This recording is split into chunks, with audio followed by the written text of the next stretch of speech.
College के notice board के पास खड़ी संध्या नोटिस पढ़ रही थी।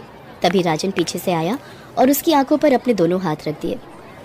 संध्या को समझ नहीं आ रहा था कि इस कॉलेज में उसे कौन जानता है, क्योंकि आज तो इस कॉलेज में उसका पहला दिन है। कौन है? गेस करना कौन है। मुझे नहीं पता। स्टूपिड, मैं हूँ राजन। ये कहकर उसने उसकी आंखों से अपना हाथ हटा लिया। संध्या पीछे मुड़ी। उसने उस लड़के को कभी नहीं देखा था, और सबसे बड़ी बात कि संध्या के पीछे मुड़ने के बाद राजन ने जब उसका चेहरा देखा तो वो भी चौंक सा गया। एक्सक्यूज मी, क्या मैं आपको जानती हूँ? संध्या की बात का जवाब राजन ने थोड़ा झिझकते और मुस्कुराते हुए दिया। सॉरी, वो मुझे लगा कि आप मेरी दोस्त नेहा हो। एक्चुअली पीछे से आप बिल्कुल नेहा की तरह लग रही थी। I am really sorry. It's okay. देखिए, मुझे गलत मत समझिएगा, जो भी हुआ कंफ्यूजन में हुआ। अरे बाबा, मैंने कहा ना it's okay. Thanks. By the way, आप कॉलेज में नहीं है क्या? हाँ, कुछ दिनों पहले मेरे पापा का ट्रांसफर यहाँ हुआ है, so I am new in this city and also in the college. No worries, मैं हूँ ना, मैं घुमाऊंगा आपको ये शहर और ये कॉलेज भी। संध्या ने थोड़ा शॉक्ड होकर पूछा। देखिए, आप इस शहर में और इस कॉलेज में नहीं है, और मेरा जन्म तो इसी शहर में हुआ है। इस नाते आप मेरी मेहमान हुई, और हमारे यहाँ मेहमान का दर्जा क्या होता है ये आपको पता ही है ना। राजन की बात पर संध्या ने मुस्कुराते हुए कहा, काफी इंटरेस्टिंग बातें करते हो तुम। मैं लड़का भी बहुत इंटरेस्टिंग हूँ। आप एक बार मुझ में मुझसे दोस्ती करके तो देखिए। ये कहकर राजन ने अपना हाथ संध्या की तरफ बढ़ाया। संध्या ने उसकी तरफ एक बार फिर से मुस्कुराते हुए देखा और कहा, बहुत फास्ट हो तुम।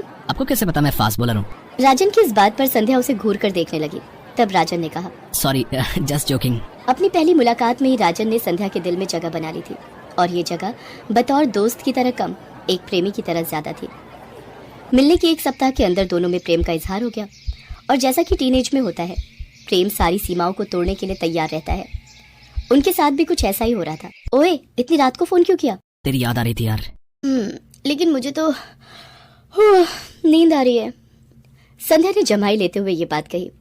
उसकी बातों को सुनकर राजन ने हल्के प्यार भरे गुस्से से कहा, ओके, सो जाओ। सॉरी तुम्हें इतनी रात को परेशान किया। ओए, सॉरी की बत्ती बना ले, समझा? इतना ज्यादा भाव मत खाया कर। मैं भी तेरे फोन का वेट कर रही थी, तुम्हें देखने का बहुत मन कर रहा था। तो वीडियो कॉल करना। संध्या ने वीडियो कॉल किया। नाइट ड्रेस में वो बहुत ही खूबसूरत लग रही थी। यार, सरकार को तुम्हें देखने पर टैक्स लगा देना चाहिए, अच्छी कमाई हो जाएगी। गजब की खूबसूरत हो तुम संध्या। ओए, ज्यादा मस्का मत मार यार। सुनना, अपनी कुछ पिक भेजना। ओए, देख तो रहा है ना, फिर पिक की क्या जरूरत है? भाव मत खा और पिक भेज, और हाँ, थोड़े स्पेशल वाले भेजियो। ओए, ये स्पेशल वाला क्या होता है? उसकी बातों को सुनकर राजन मुस्कुराने लगा और बोला, जिसको देख के मैं चार्ज हो जाऊं। खुले बालों में, गोरे गालों में। ये सुनकर संध्या शर्मा गई।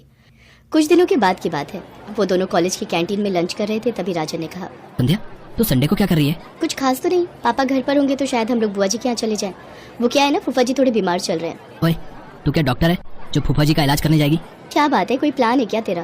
सुनना, डिस्को चले, एकदम मस्त डिस्को है वो। बोले तो फुल टू आजादी होती है वहाँ। खाओ पियो नाचो गाओ, जो मर्जी है करो।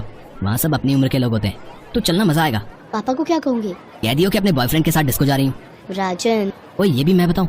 कुछ भी बहाना कर लियो, तबीयत खराब का ही बहाना कर लियो। डिस्कोथेक की तेज ध्वनि में सारे लोग एक दूसरे की बाहों में बाहें डाले थिरक रहे थे। ज्यादातर लोगों ने हल्की शराब भी पी रखी थी। संध्या और राजन एक दूसरे में खोए हुए थे। पिएगी क्या तू? अरे नहीं, कुछ हो गया तो? अरे कुछ नहीं होगा, इतने लोगों ने तो पी रखी है। मेरा मतलब था कि तुम नशे में मेरा गलत फायदा तो नहीं उठा लोगे? चल कैंसिल कर पीना, मैंने बेकार ही तुझे यहाँ आने को कहा। तू फूफा जी के यहीं चली जाती तो अच्छा रहता।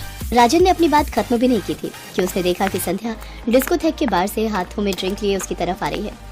उसे देखकर राजन की आंखों में शैतानी मुस्कान आ गई। तू बहुत प्यार करती है ना मेरे से? शक है क्या? दोनों ने पीना शुरू कर दिया, और पीने का सिलसिला तब तक चलता रहा जब तक उन दोनों ने सुध-बुध नहीं खो दिया। संध्या, मैं तेरे से बहुत प्यार करता हूँ, बहुत बहुत। कितना? जितना बड़ा आसमान है। आसमान? राजन, रात हो गई है क्या? घर चलें? ऐसी हालत में घर जाएगी? अरे घर पर कोई नहीं है, पापा और मम्मा फूफा जी के यहाँ से कल शाम को आएंगे। राजन संध्या को लेकर उसके घर चला गया, और उस दिन नशे की हालत में उन्होंने सारी सीमाएं लांघ दी। पूरी रात वो दोनों एक दूसरे से प्यार करते रहे और फिर सो गए। अगले दिन के 12 बजे उनकी नींद खुली। बेतरतीब कपड़े और रात की बातों को याद कर संध्या का दिल जोर जोर से धड़कने लगा। यार, सब गड़बड़ हो गई, तूने मुझे रोका क्यों नहीं? अब क्या होगा? कुछ नहीं होगा, चिल कर यार। लेकिन इस घटना के 1 महीने के बाद की बात है। संध्या रात को सोने की तैयारी कर रही थी, तभी उसे उल्टी का मन करने लगा। पहले तो उसे लगा कि उसने कुछ उल्टा पुल्टा खा लिया है, इसलिए उसने उल्टी की दवा ले ली। लेकिन जब उसके बाद भी उल्टी नहीं रुकी तो उसका मन घबरा गया। उसने राजन को फोन कर दिया। अरे यार, उल्टी का मतलब प्रेग्नेंट होना ही नहीं होता है, तो भी ना खामखा लोड ले रही है। लेकिन संध्या को उल्टी के साथ चक्कर भी आने लगे। उसने घर में प्रेगनेंसी टेस्ट किया और रिजल्ट देखकर उसके हाथ पांव फूल गए। उसने राजन को फोन किया। राजन, सब खत्म हो गया, सब खत्म हो गया। मैं किसी को मुंह दिखाने के भी लायक नहीं रही। ओए, क्या हो गया? I am pregnant. ये वाक्य सुनकर राजन का गला सूख गया। उसे समझ ही नहीं आ रहा था कि वो इस बात पर क्या रिएक्ट करे।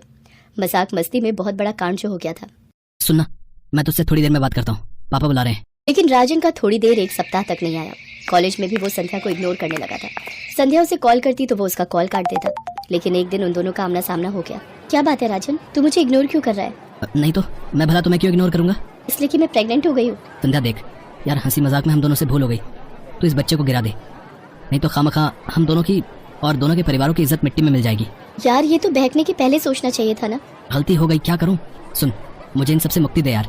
मैं अभी कॉलेज में हूँ, पूरा करियर पड़ा है मेरा। मैं इन सब पछड़ों में पड़ूंगा तो करियर की वाट लग जाएगी। पर तू तो मुझसे प्यार करता है ना, बड़ी बड़ी बातें करता था मेरे साथ, अब उनका क्या हुआ? यार प्यार व्यार अपनी जगह है, लेकिन इस मुसीबत में मुझे नहीं पड़ना। ये कहकर राजन वहाँ से चला गया। संध्या की आंखों में पश्चाताप के आंसू थे। कॉलेज के प्यार ने उसे कहीं का नहीं छोड़ा था, लेकिन वो राजन को माफ नहीं कर सकती थी। उसने जिस तरह से उससे पीछा छुड़ाया था, उस बात से उसके दिल पर गहरी चोट लगी थी। उसने तय कर लिया कि वो उस बच्चे को जन्म देगी और पूरी दुनिया को बताएगी कि ये गलती सिर्फ उसकी नहीं थी, उन दोनों